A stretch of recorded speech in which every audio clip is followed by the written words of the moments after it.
At the end of the day, that's what matters the most is that if there is a deal with the Russians, someone powerful has to be on the hook to protect Ukraine and force back the Russians if they do invade, which they probably would again. So with what's happening in Greenland and so on, and Mr.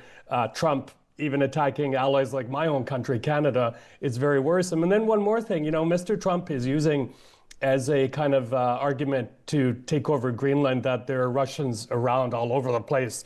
Well, the first place to start would be to push the Russians back from Ukraine and from the eastern flank of NATO, because if they don't, the Russians will come and take some more, including parts of Europe. While we contemplate a new war in Greenland, an actual 4-year-long war in Ukraine is still going on, well, depending on how you look at it. And Russia has found a new way of targeting ordinary Ukrainians by using drones to disrupt heating supplies. So how are people there coping? We can speak to Michael Bociurkiw, Senior Fellow at the Atlantic Council based in Odessa. Good morning. Good morning, Kate. Good to be with you. Good to have you with us. I understand it's -8 there this morning. What is the situation like in Odessa in terms of power and in Kyiv too? Yeah, well, -8, but with the wind chill, it's probably -15. And I got to tell you, it was a very rough night around 2 a.m. We had an absolutely massive Russian drone attack here in World Port Odessa, a wave of drones and quite a few big explosions, including not far from where I'm sitting. So a very terrifying night. And it seems that the Russian drones are not only packing a more powerful punch, but they're also finding ways to evade the usually very effective Ukrainian defense systems. That's very worrisome. But yeah, there have been outages here in Odessa, but even worse in Kyiv. Originally there were, I think about 10,000 or so buildings without heating, but now it's down to, I think, a few hundred. But that is also, who can have a heating crisis without political temperatures going up? And there's also a spat going on between President Zelensky and the mayor of Kyiv, Klitschko, about whether enough is being done in Kyiv to help people. But at the end of the day, people are really, really suffering trying to make ends meet right now and, of course, stay warm. Yeah, and obviously, President Zelensky has declared a state of emergency, I think, over power. Is the strategy here from Russia to grind down the Ukrainian population and ultimately to do what it sounds like he's successfully doing, which is pit people against one another inside the country?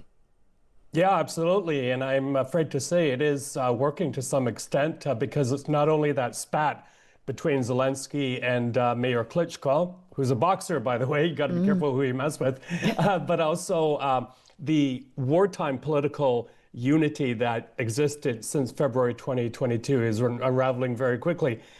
And, in fairness to the opposition politicians, a big reason for the sniping is what is being done to eradicate the corruption that is seen to be concentrated in Zelensky's immediate circle, including that $100 million corruption scandal that impacted members of his immediate circle. And you can't blame the Ukrainians, the ordinary Ukrainians, for drawing a line between their current difficulties of no water, heating, or electricity and that scandal, because that money that was taken was meant to protect power plants in Ukraine. So a lot of anger here. But having said that, there's still a lot of unity and nobody wants to give up territory to the Russians, considering all the blood that's been spilled. I was going to ask that question. So it's not resulting in a change of direction in terms of how the population feel about that agreement and that concession to Russia. That's not changed. It hasn't, but Kate, anybody in the world would react the same way as the Ukrainians are. There's a limit to human endurance, and I am seeing people leaving. I'm seeing stores closing. There's only a certain amount of hours of the day that you can your shop on a generator. Costs are going up. And, underneath the surface, and I've been based in Ukraine since before the start of the war, you're seeing this tearing of the social fabric that is very worrisome. And also, millions have already left. And whether they're going to come back after almost 4 years away is another question. So a lot of kind of balls in the air here that is difficult for any leader to try and get back and repair the country. And finally, is there a sense that the world is doing enough? I mean, there is obviously a lot of attention focused on Greenland, but the knock-on of that is concern about NATO and the future of NATO. Is there a fear there inside Ukraine about how sustainable that NATO pact is, and a feeling that, maybe people have been forgotten a little bit in this? Yeah, absolutely. There's that feeling. If you were, there are probably millions of Ukrainians in the same position as me at 2 a.m. seeking shelter, under strong ceilings here. And we're realizing that these powerful Russian drones are getting through the Ukrainian defense systems. And to me, that signals there's not enough ammunition to go around to stop them. But secondly, what worries the Ukrainians the most is the kind of integrity of any security guarantee provided, whether it be from Mr. Starmer or the EU or, most importantly, Donald Trump. Because at the end of the day, that's what matters the most, is that if there is a deal with the Russians, someone powerful has to be on the hook to protect Ukraine and force back the Russians if they do invade, which they probably would again. So with what's happening in Greenland and so on, and Mr. Trump even attacking allies like my own country, Canada, it's very worrisome. And then one more thing, Mr. Trump is using as a kind of argument to take over Greenland that there are Russians around all over the place. Well, the first place to start would be to push the Russians back from Ukraine and from the eastern flank of NATO, because if they don't, the Russians will come and take some more, including parts of Europe. Michael, thank you so much for giving us your time this morning. Stay safe. I know how that sounds saying it here from a studio in London, but thank you for joining us. We appreciate your time and we'd love to have you back on.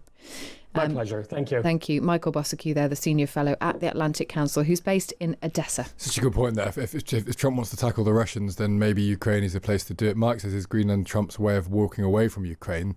The other way of looking at it, will he use Ukraine as a bargaining chip to get Greenland? If he says, if you want me to back you on Ukraine, maybe you lot will have to give up your view of Greenland. That's not impossible either. How far can you trust that agreement? I mean, if you're Ukraine and you're hearing any guarantee there, I mean, if it's so dependent on and so flippant, I mean, if you think about it, 2 weeks ago, Trump seemed to be back in the pro-Ukraine camp. And then a week ago, he said that the hold-up was President Zelensky and that Russia wanted a deal. So it flips so quickly between one and the other. I think for me, it's really worrying to hear the damage to the social fabric of Ukraine, that sense that people are leaving and things are closing down and people are starting to turn on each other. And turn on Zelensky. We've seen that Zelensky is no longer a popular... Yeah. I mean, we've heard MPs on this programme who used to be very pro-Zelensky saying they're worried he's corrupt, they're worried the whole system is crumbling around his ears. All of this connects up, NATO, Trump, Greenland, Russia,